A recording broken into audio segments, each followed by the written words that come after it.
अगर आप याद कर लेंगे तो आप जीवन में कभी भी धोखा नहीं खा सकते। वो 6 बातें कौन सी हैं, उसको जानने के लिए आपको यह वीडियो अंतिम तक देखना होगा। नमस्कार दोस्तों, धर्मपत्र यूट्यूब चैनल में आपका स्वागत है। काम्पिल्य देश में एक ब्रह्मदत्त के नाम के एक राजा थे। उनके महल में एक पूजनिया नाम की एक चिड़िया थी। जो चिड़िया थी वह राजा के प्रेम स्नेह के कारण उसी महल में अपना घोंसला बनाकर रहती थी। एक दिन महल में राजा का पुत्र हुआ और उसी दिन उस चिड़िया ने भी घोंसले में एक अंडा दिया, जिससे एक बच्चा उत्पन्न हुआ। चिड़िया जितना प्रेम दुलार अपने बच्चे से करती, उतना ही प्रेम राजा के उस छोटे से पुत्र से भी करती। चिड़िया जब रोज घूमने जाती और जब वह वापस महल में अपने घोंसले में आती तो वह हर दिन 2 फल लाती। एक फल अपने बच्चे के लिए और दूसरा फल राजा के पुत्र के लिए। एक दिन हर रोज की तरह चिड़िया बाहर घूमने चली गई। तब राजा की जो दासी थी, जो राजा के पुत्र की देखभाल करती थी, वह राजा के पुत्र को खेलने के लिए उस चिड़िया के बच्चे को घोंसले से निकालकर राजा के उस छोटे से पुत्र को पकड़ा दिया। राजा के पुत्र ने चिड़िया के नन्हे से बच्चे को कसकर पकड़ा तो चिड़िया के बच्चे को कसकर पकड़ने के कारण उसकी मृत्यु हो गई। जब चिड़िया बाहर से घूमकर वह अपने घोंसले में लौटी तो उसको वहां पर अपना बच्चा दिखाई नहीं दिया। उसने जब इधर उधर देखा तो राजा के पुत्र के हाथों में उसका बच्चा था जो मर चुका था। यह देखकर चिड़िया बहुत रोने लगी, विलाप करने लगी और उसे बहुत दुख हुआ।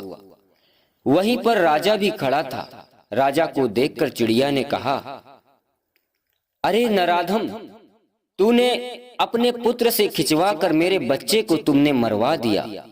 हे राजा, तू तो सनातन धर्म को जानता है, फिर भी तू भूल गया कि शरण में आने वाले की, भूख से व्याकुल की, दुश्मनों अर्थात शत्रुओं द्वारा पीछा किए जाने वाले की और दीर्घ समय से अपने घरों में रहने वाले की सदैव रक्षा करनी चाहिए। यदि मनुष्य इनकी रक्षा नहीं करता तो वह निसंदेह कुंभी पाक नरक में जाता है। इतना कहकर चिड़िया क्रोधवश राजा के पुत्र की अपने पंजों द्वारा दोनों आंखों को फोड़ डाला और ऊपर उड़ गई। यह सब देखकर कि राजा का पुत्र दोनों आंखों से अंधा हो गया है, राजा को चिड़िया पर क्रोध तो बहुत आया, परंतु वह यह सोचने लगा कि मेरा पुत्र तो सिर्फ अंधा ही हुआ है, लेकिन चिड़िया का बच्चा तो मर ही गया। कम से कम मेरा पुत्र जीवित तो है। यह सब सोचकर राजा अपने क्रोध को दबा गया। राजा अपने क्रोध को शांत कर चिड़िया से कहने लगा कि तूने जो किया है वह बहुत अच्छा किया है। अब दुखों को त्याग कर पहले की तरह हमारे महल में आकर रहो। मैं चाहता हूँ कि हमारा और तुम्हारा प्रेम सदैव बना रहे।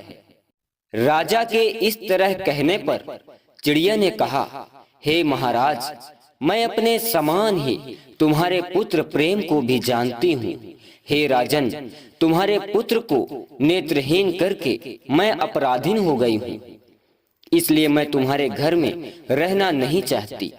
हे राजा, झूठा मित्र, झूठा राजा, अनुचित देश, बुरे बंधु बांधव, खराब पुत्र, झूठी भार्या को दूर से ही त्याग देना चाहिए, क्योंकि राजन, झूठे और खोटे मित्र से प्रेम नहीं होता, झूठी और बुरी भार्या से सुख नहीं मिल सकता, कुपुत्र से पिंड नहीं मिल सकता, पिंड ना मिलने से मोक्ष नहीं मिलता, और खोटे राजा से न्याय की उम्मीद नहीं की जा सकती, कुमित्र पर विश्वास नहीं किया जा सकता, कुदेश में जीना संभव नहीं है, और बुरे राजा से सदैव भय बना रहता है, और कुपुत्र से सब प्रकार का दुख ही मिलता है।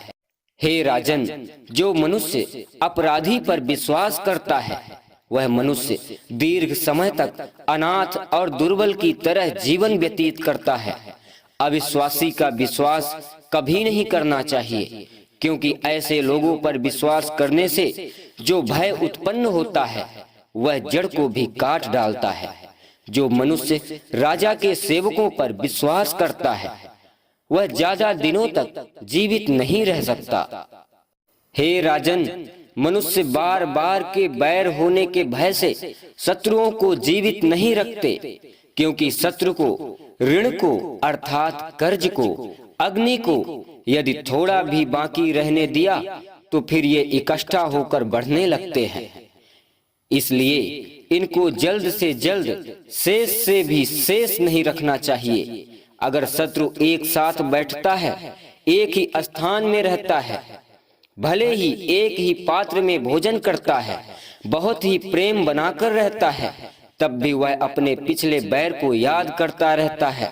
इसलिए हे राजन, शत्रु के साथ रहकर भी उसके ऊपर विश्वास नहीं करना चाहिए, क्योंकि इंद्र ने अपने दामाद होकर भी पुलोमा को युद्ध में मार डाला था।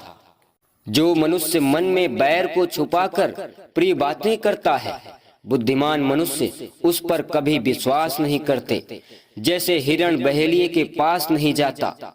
यदि बैर रखने वाला शत्रु बढ़ रहा हो तो उसके पास कभी भी निवास नहीं करना चाहिए। हे राजन, जैसे बढ़ती हुई नदी का वेग बड़े से बड़े वृक्ष को गिरा देता है, जो मनुष्य इन बातों को अपने जीवन में याद रखता है वह कभी भी किसी छल करने वाले से चोट नहीं खा सकता। दोस्तों, इतना कहकर चिड़िया उस राज्य से दूर आकाश में उड़ गई। दोस्तों, अगर इस वीडियो से आपने कुछ सीखा है तो कृपया वीडियो को लाइक करके ज्यादा से ज्यादा शेयर कर दीजिए और कमेंट में प्रेम से लिख दीजिए। जय श्री कृष्णा। राधे राधे।